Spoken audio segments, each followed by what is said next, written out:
مقدمہ کے اندر جو ہے وہ امور ثلاثہ مذکور ہوتے ہیں. ان میں سے ایک ہے اس علم کی تعریف، دوسرا اس سے جو غرض مطلوب ہے، اور تیسرا موضوع کا بیان. کتب منطق میں ابتدا میں یوں کرتے ہیں کہ علم کی تقسیم کرتے ہیں تصور و تصدیق کی جانب، پھر ان میں سے ہر ایک کی تقسیم کرتے ہیں بدیہی اور نظری کی جانب. بدیہی اور نظری کی جانب جب تقسیم کرتے ہیں تو اس کے بعد نظری بدیہی سے حاصل ہوتا ہے بطور نظر و فکر میں خطا، اور اس خطا سے بچنے کے لیے قانون کی ضرورت، وہ قانون منطق ہے. تو بیٹھے ٹھیک ہے. تو اب یہ جو پہلا جو مرحلہ تھا کہ علم کی دو قسمیں ہیں، تصور اور تصدیق، اس کا بیان ہو چکا. دوسرا مرحلہ ہے، اس کو بیان کرتے ہوئے کہا کہ وَلَيْسَ الْكُلُّ مِنْ كُلٍّ مِّنْهُمَا بَدِيهِيًّا وَإِلَّا لَمَا جَهِلْنَا شَيْئًا وَلَا نَظْرِيًّا وَإِلَّا لَدَارَ أَوْ تَسَلْسَلَ. کہ تصور و تصدیق میں سے جو ماتن نے کہا کہ تصور و تصدیق میں سے ہر ایک نہ تو بدیہی ہے، اگر ہر ایک بدیہی ہوتا تو کوئی چیز ہمیں مجہول نہ ہوتی، ولا نظریًا، اور ہر ایک نظری بھی نہیں ہے، ورنہ یا دور لازم آتا یا تسلسل لازم آتا. ٹھیک ہے، یہ متن کا خلاصہ ہے. آگے شرح میں مزید باتیں پڑھتے ہیں، متن کے معنی کریں. اور نہیں ہے ہر ایک ان دونوں کے ہر ایک سے بدیہی، ورنہ نہ جاہل ہوتے ہم کسی بھی چیز سے، اور نہ ہی نظری، ورنہ دور ہوتا یا تسلسل ہوتا. یہ بات ذہن میں رکھیں. وَلَيْسَ الْكُلُّ مِنْ كُلٍّ مِّنْهُمَا. تو کل جو ہے یہ استغراق کی، دونوں کل استغراق کے لیے ہیں. پہلا کل جو ہے وہ استغراق کے افراد کے لیے ہے، اور دوسرا کل استغراق کے انواع کے لیے ہے. لَيْسَ كُلُّ فَرْدٍ مِّن كُلِّ نَوْعٍ مِّنْهُمَا. لَيْسَ كُلُّ فَرْدٍ، یہ استغراق کے افراد کے لیے ہے. دوسرا کل بھی استغراق کے لیے ہے، لیکن وہ استغراق کے انواع کے لیے ہے. لَيْسَ كُلُّ فَرْدٍ مِّن كُلِّ نَوْعٍ مِّنْهُمَا بَدِيهِيًّا. یہ جو دو نوعیں ہیں، ان میں سے ہر نوع کا ہر فرد بدیہی نہیں ہے. یہ جو دو انواع ہیں، ان انواع میں سے ہر نوع کا ہر فرد بدیہی نہیں ہے. توجہ ہے جی. آگے کہا نا وَإِلَّا لَمَا جَهِلْنَا شَيْئًا. ذہن میں رکھیں، اصل عبارت یوں ہے وَإِلَّا لَوْ كَانَ الْكُلُّ مِنْ كُلٍّ مِّنْهُمَا بَدِيهِيًّا. وَإِلَّا لَوْ كَانَ الْكُلُّ مِنْ كُلٍّ مِّنْهُمَا بَدِيهِيًّا لَمَا جَهِلْنَا شَيْئًا. یہ شرطیہ متصلہ. لَوْ كَانَ الْكُلُّ مِنْ كُلٍّ مِّنْهُمَا بَدِيهِيًّا لَمَا جَهِلْنَا شَيْئًا. یہ شرطیہ متصلہ، اور استثناء ہے رفع تعلی کا. لما جہلنا شیئا یہ تو باطل ہے. استثناء رفع تعلی کا، نتیجہ آتا ہے رفع مقدم کا. لو کان الکل من کل منہما بدیہیا لما جہلنا شیئا، یہ جو لما جہلنا شیئا یہ تو باطل ہے، کیونکہ بے شمار چیزیں ہمارے لیے مجہول ہیں، ان گن چیزوں سے ہم جاہل ہیں. ٹھیک ہے، تالی باطل تو مقدم باطل. استثناء رفع تالی کا، نتیجہ رفع مقدم کا. لہذا لو کان الکل من کل منہما بدیہیا یہ باطل ہے. کان الکل من کل منہما بدیہیا یہ باطل ہے. بات ہے ہی ذہن میں. تو مصنف نے ازراء اختصار وَإِلَّا لَمَا جَهِلْنَا شَيْئًا یہ ذکر کر دیا، ورنہ عبارت یوں ہے وَإِلَّا لَوْ كَانَ الْكُلُّ مِنْ كُلٍّ مِّنْهُمَا بَدِيهًا لَمَا جَهِلْنَا شَيْئًا وَالتَّالِي بَاطِلٌ فَالْمُقَدَّمُ مِثْلُهُ. توجہ ہے. اس کے بعد کہا وَلَا نَظْرِيًّا. یہاں پر بھی تقدیری عبارت، یعنی اصلی عبارت یوں ہے وَلَيْسَ الْكُلُّ مِنْ كُلٍّ مِّنْهُمَا نَظْرِيًّا. ولا نظری نصر عبارت کیا ہے وَلَيْسَ الْكُلُّ مِنْ كُلٍّ مِّنْهُمَا نَظْرِيًّا. وَإِلَّا یعنی وَإِلَّا لَوْ كَانَ الْكُلُّ مِنْ كُلٍّ مِّنْهُمَا نَظْرِيًّا لَدَارَ أَوْ تَسَلْسَلَ وَالدَّوْرُ وَالتَّسَلْسُلُ مُحَالَانِ. ٹھیک ہے، تالی باطل تو مقدم باطل. مقدم کیا تھا؟ لو کان الکل من کل منہما نظریا، تو لہٰذا کان الکل من کل منہما نظر باطل ہے، تو لہٰذا بعض نظری اور بعض بدیہی. بات سمجھے نہیں سمجھے؟ یہ کچھ چند جملے جو ہیں وہ متن کے بارے میں ہیں. مزید شارح بھی چونکہ متن ہی کے بارے میں گفتگو کر رہے ہیں، انشاءاللہ مزید گفتگو شرح میں آتی ہے. توجہ ہے؟ جی پڑھیں. جی اقول العلم اما بدیہی وهو الذي لم يتوقف حصوله على نظر وكسب كالتصور الحرارة والبرودة وكالتصديق بأن النفي والإثبات لا يجتمعان ولا يرتفعان، وإما نظري وهو الذي يتوقف حصوله على نظر وكسب كالتصور العقل والنفس وكالتصديق بأن العالم حادث فإذا عرفت. وہ بات میں پڑھتے ہیں. آپ دیکھیے کہ ماتن نے کہا وَلَيْسَ الْكُلُّ مِنْ كُلٍّ مِّنْهُمَا بَدِيهِيًّا. وَلَيْسَ الْكُلُّ مِنْ كُلٍّ مِّنْهُمَا کا مرجع ہے تصور اور تصدیق. منہما کا مرجع ہے تصور اور تصدیق. تو یعنی تصور اور تصدیق کی جو انواع ہیں ان انواع کا ہر فرد نہ بدیہی نہ نظری. مطلب یہ ہو گیا کہ تصور اور تصدیق میں سے ہر ایک بدیہی اور نظری کی جانب منقسم ہے. ماتن کی کلام کا حاصل یہ ہے. تصور اور تصدیق میں سے ہر ایک جو ہے وہ بدیہی اور نظری کی جانب منقسم ہے. توجہ ہے؟ ذہن میں رکھنا تصور اور تصدیق مل کر علم کے مرادف بنتے ہیں، علم کے مترادف بنتے ہیں. ٹھیک ہو گیا؟ تو تصور اور تصدیق مل کر علم کے مترادف بنتے ہیں. تو لہٰذا متن سے یہ بات سمجھ میں آ رہی ہے کہ جیسے تصور اور تصدیق میں سے ہر ایک بداہت اور نظر کی جانب منقسم ہے، تو اس کا مطلب یہ ہے کہ علم جو ہے وہ بداہت اور نظر کی جانب منقسم ہے. یہ بات سمجھ میں آ رہی ہے متن سے. شارح اسی جو معلوم ضمناً اور معلوم التزاماً ہے اس کی تصریح کرتے ہوئے اس نے کہا العلم اما بدیہی او نظری. بات سمجھی؟ تو شارح کی عبارت کی ایک غرض یہ ہے کہ جو معلوم ضمناً تھا یا معلوم التزاماً تھا اس کی تصریح کر رہے ہیں. بات ہے ذہن میں. دوسری چیز سمجھیں. دوسری چیز یہ ہے کہ جو علم ہے اس کی تقسیم تصور اور تصدیق کی جانب بھی ہے، اور علم کی تقسیم بدیہی اور نظری کی طرف بھی ہے. توجہ ہے آپ کی؟ یہ بات آپ ذہن میں رکھیں. کچھ تقسیمات اولیہ ہوتی ہیں کسی شے کی، اور کچھ ثانوی درجے میں ہوتی ہیں، کچھ اس سے بھی نیچے اور تحت ہوتی ہیں. ٹھیک ہے؟ مثلا آپ نے اسم کی تقسیم کی، بھائی اسم کی دو قسمیں ہو گئی ہیں، معرب اور مبنی. یا اسم کی آپ نے اقسام بنا لیں کہ اسم کی 3 قسمیں ہو گئیں، مصدر، مشتق اور جامد. ٹھیک ہے؟ اور پھر مشتقات جو ہیں ان کی آگے جو ذیلی اقسام ہیں، مشتق کی کئی قسمیں ہیں، ان میں سے اس میں ظرف ہے، اس میں آلہ ہے، اس میں فاعل ہے، اس میں مفعول ہے، صفت مشبہ ہے، اس میں تفضیل ہے وغیرہ. جی تو اب یہ جو تقسیمات ہیں، یہ جو اقسام ہیں یہ بھی اسم کی ہیں، لیکن یہ ذیلی اقسام ہیں. اولاً اسم کی 3 بڑی قسمیں، مصدر، مشتق اور جامد. پھر جو مشتق ہے اس کی آگے ذیلی اقسام. تو لہٰذا یہ ساری جو قسمیں ہیں یہ اسم کی اولی اقسام نہیں ہیں، ثانوی اقسام ہیں. بات ہے یہ ذہن میں.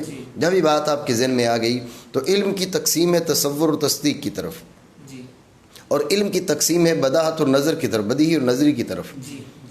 تو جو ہے تو جب انہوں نے کیا کیا، انہوں نے کہا کہ تصور اور تصدیق میں سے ہر ایک کی دو قسمیں بدیہی اور نظری. یہ وہم ہو سکتا تھا کہ شاید بدیہی اور نظری علم کی اولی اقسام نہیں ہیں، ثانوی اقسام ہیں. یہ وہم ہو سکتا تھا کیونکہ پہلے علم کی تقسیم کی ہے تصور و تصدیق کی طرف، پھر تصور و تصدیق کی تقسیم کی ہے بدیہی اور نظری کی طرف. تو اس سے وہم ہو سکتا ہے کہ علم کی بدیہی اور نظری کی جانب جو تقسیم ہے وہ اولی نہیں، بذات نہیں ہے، وہ درجہ ثانیہ میں آ کے انقسام ہوتا ہے. حالانکہ ایسا ہے نہیں. علم جیسے بذات اولاً اور بذات تصور و تصدیق کی طرف منقسم ہوتا ہے، اسی طرح علم اولاً اور بذات بداہت اور نظر کی طرف تقسیم ہوتا ہے. تصور تصدیق کو پہلے ذکر کرنا، بداہت اور نظر کو بعد میں ذکر کرنا، وہ اس لیے نہیں ہے کہ تصور تصدیق کی طرف تقسیم اولی ہے اور بداہت نظر کی طرف تقسیم ثانوی ہے، اس لیے نہیں ہے۔ پھر کس لیے ہے؟ اس لیے کہ تصور تصدیق ذوات ہیں، بداہت اور نظر اوصاف اور صفات ہیں، ٹھیک ہے۔ ذوات کا درجہ پہلے ہوتا ہے، صفات کا درجہ بعد میں ہوتا ہے۔ تو جو ذوات تھیں ان کو پہلے ذکر کر دیا، وہ تقسیم پہلے ذکر کر دی، جو اوصاف تھے وہ تقسیم بعد میں ذکر کی۔ تو یہ تصور تصدیق کی طرف تقسیم پہلے اور بداہت اور نظر کی طرف تقسیم بعد میں، اس لیے یہ نہیں ہے کہ تصور تصدیق کی طرف اولاً بالذات اور جو بداہت نظر ہے اس کی طرف ثانیاً اور بالواسطہ، نہیں، ایسا نہیں ہے، بلکہ صرف تصور تصدیق کا ذوات ہونا اور بداہت اور نظر کا اوصاف اور صفات ہونا، اس لیے یہ اسلوب اختیار کیا۔ باقی علم کی جو تقسیم ہے، جو تصور تصدیق کی طرف بھی اولاً بالذات ہے اور بداہت اور نظر کی طرف بھی اولاً بالذات ہے، سمجھی بات کو۔ لیکن وہم چونکہ اس کے برعکس ہو رہا ہے، اس کے برخلاف ہو رہا ہے، اس لیے بھی شارح نے صراحتاً کیا کہا، العلم اما بدیہی و اما نظری، صراحتاً یہ ذکر کیا کہ علم کی جو ہے بداہت اور نظر کی طرف اولاً اور بالذات تقسیم ہے۔ یہ دو فائدے آپ کو بتائے شارح نے یہاں پر، جو العلم بدیہی، دیکھو نا جو شرح کر رہا ہے متن کی، وہ آگے چل کے کر رہا ہے، فَإِذَا عَرَفْتَ هَذَا فَنَقُولُ إِلَىٰ آخِرِهِ۔ اس شرح سے پہلے جو جملے ذکر کیے ان کو لانے کی تمہیں وجہ میں نے بتائی ہے۔ پہلی وجہ یہ بتائی ہے کہ اس سے تصور تصدیق کا انقسام صراحتاً معلوم ہو رہا ہے، اور ضمناً یا التزاماً علم کا بھی انقسام معلوم ہو رہا ہے، علم کی بھی تقسیم معلوم ہو رہی ہے، سمجھی بات کو۔ تو جو معلوم تھا صراحت ضمناً یا التزاماً، تو اس کی تصریح کرتے ہوئے مصنف شارح نے کیا کہا، العلم اما بدیہی و اما نظری الی آخرہ، سمجھی بات کو۔ اور دوسرا فائدہ یہ کہ جیسے علم کا انقسام ہے تصور تصدیق کی طرف اولاً بالذات، اسی طرح علم کا انقسام ہے بدیہی اور نظر کی طرف اولاً بالذات، لیکن جو اسلوب گفتگو ہے، جس انداز میں گفتگو چلی، اس سے خلاف واقع کا وہم ہو سکتا تھا، اس لیے اس وہم کا ازالہ کرتے ہوئے شارح نے کیا کہا، العلم اما بدیہی و اما نظری۔ بھائی یہ علم کا جو انقسام ہے بدیہی اور نظری کی جانب، یہ ثانیاً اور بالواسطہ نہیں ہے، بلکہ اولاً اور بالذات ہے۔ توجہ ہے، مانا کرے، علم یا بدیہی ہے یا نظری ہے۔ ذہن میں رکھیں کہ علم یا بدیہی ہے یا نظری ہے۔ بدیہی اور نظری کے بیچ اس میں تو اتفاق ہے کہ ان کے بیچ تقابل ہے، میں نے پہلے بھی شاید یہ بات آپ کو بتائی ہے۔ علم بدیہی اور نظری کے بیچ اس میں اتفاق ہے، بداہت اور نظر کے بیچ، ان کے بیچ تقابل ہے۔ تو تقابل کیا ہوتا ہے کہ دو چیزوں کا ایک وقت میں ایک محل میں ایک جہت سے جمع نہ ہو سکنا تقابل ہے۔ پھر جن دو چیزوں کے بیچ تقابل ہو، دونوں وجودی، دونوں عدمی، یا ایک وجودی ایک عدمی، دونوں عدمی تو محض احتمال ہے، ایسی کوئی قسم ہوتی نہیں ہے۔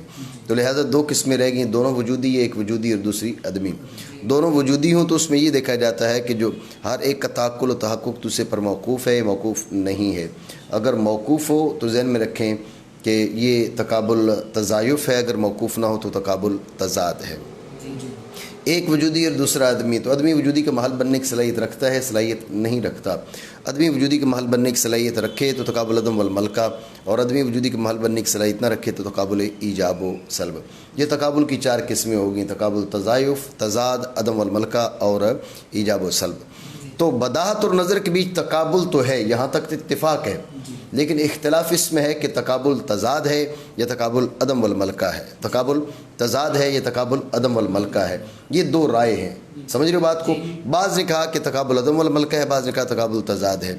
اصل آپ یہ ذہن میں رکھیں کہ جو نظری ہے وہ تو وجودی ہے، جو بدیہی ہے وہ وجودی ہے یا عدمی ہے۔ جو بدیہی کو وجودی مانتے ہیں وہ تقابل تضاد قرار دیتے ہیں، جو بدیہی کو عدمی کہتے ہیں وہ تقابل عدم ملکہ قرار دیتے ہیں۔ آپ سمجھ رہے ہو بات کو، ٹھیک ہے۔ تو اب اس نے کیا کہا، بدیہی کی تعریف کیا کی، وَهُوَ الَّذِي لَمْ يَتَوَقَّفْ حُصُولُهُ، وَهُوَ الَّذِي لَمْ يَتَوَقَّفْ، یہ تعریف عدمی کر دی، لم يتوقف حصولہ، سمجھے بات کو۔ ما يحصل بدون نظر وقصب، جو تعریف وجودی کرتے وہ یوں کرتے ہیں، ما يحصل بدون نظر وقصب، یہ وجودی تعریف کر دیتے ہیں۔ اس نے کیا تعریف کی ہے، اس نے کہا الذی لم یتوقف حصولہ، الذی لم یتوقف حصولہ، عدمی تعریف کی ہے، اشارہ کر دیا کہ بداہت اور نظر کے بیچ جو تقابل ہے عدم والملکہ کا ہے، وہ تقابل تضاد کا نہیں ہے۔ بات سمجھے نہیں سمجھے؟ دوبارہ سمجھے توجہ سے۔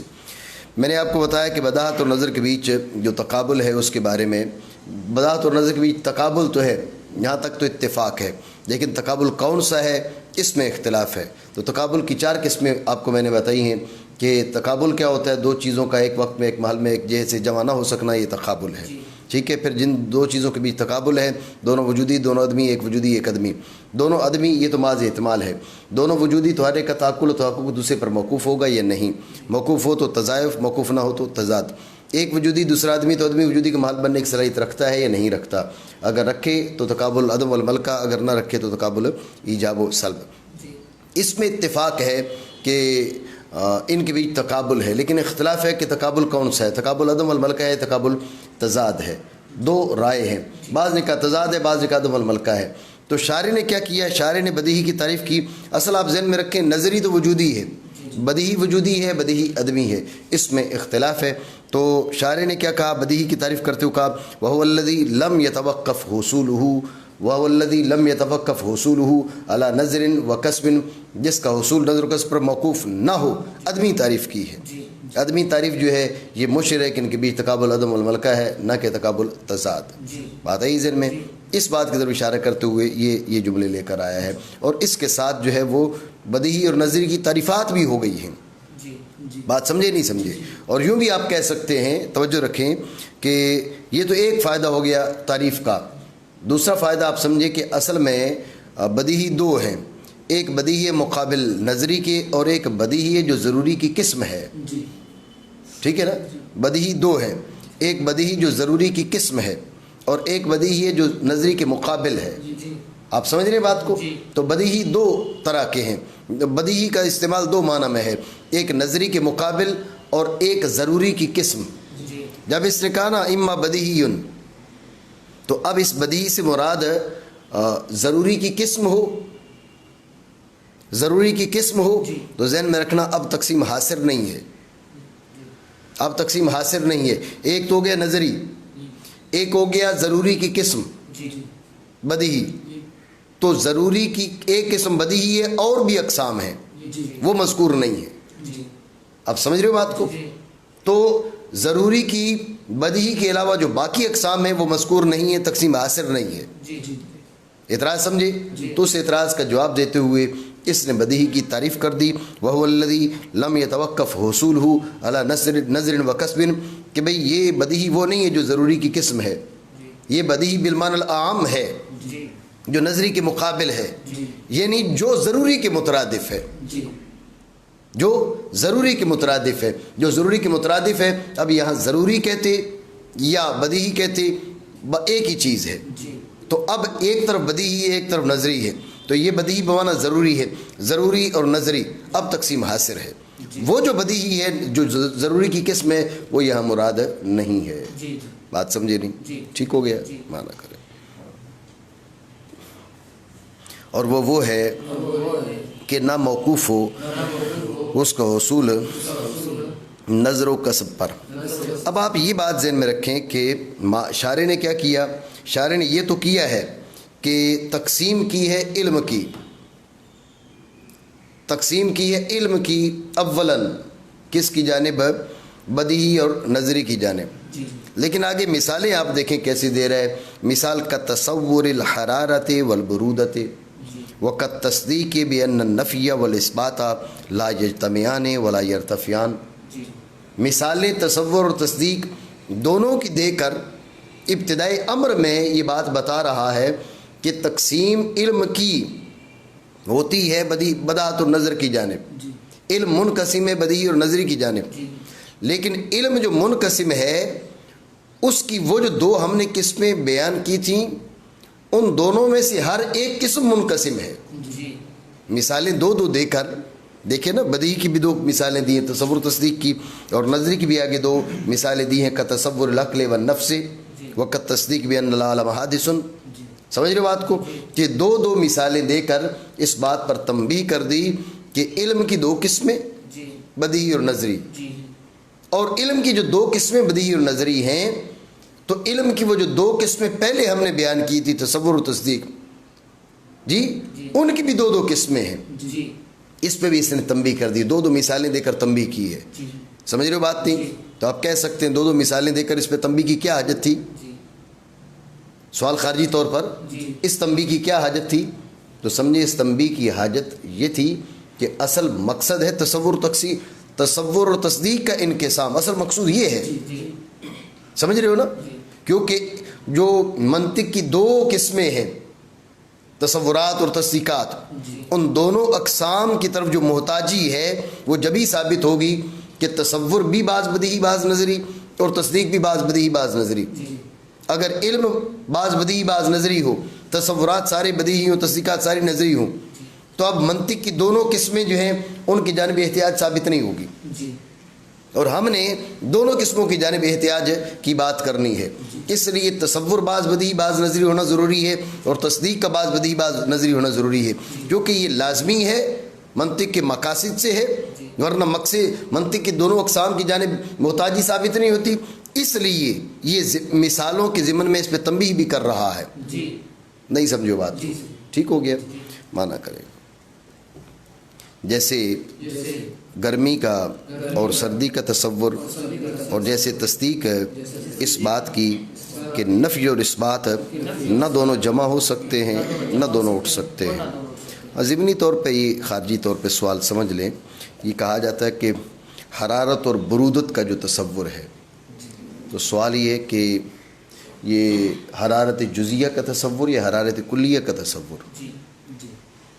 حرارت کا جو تصور آپ بدیہی کہہ رہے ہیں, جزیہ کا یا کلیہ کا؟ حرارت جزیہ جو گرمی تجھے لگ رہی ہے یہ حرارت جزیہ ہو گئی. برودت جزیہ جو سردی مجھے لگ رہی ہے برودت جزیہ یہ ہوگی.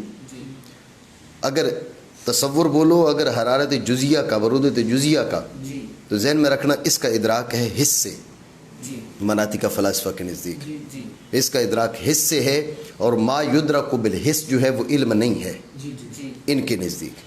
سمجھے بات کو؟ متکلم اشاعرہ اور ماتریدیہ کے بیچ اختلاف ہے, وہ الگ مسئلہ ہے. یہاں ہم فلاسفہ کی رائے کے مطابق گفتگو کر رہے ہیں. جو مدرک بالحس ہے وہ علم نہیں ہے. تو جو ہے مدرک بالحس جو ہے وہ علم نہیں ہے.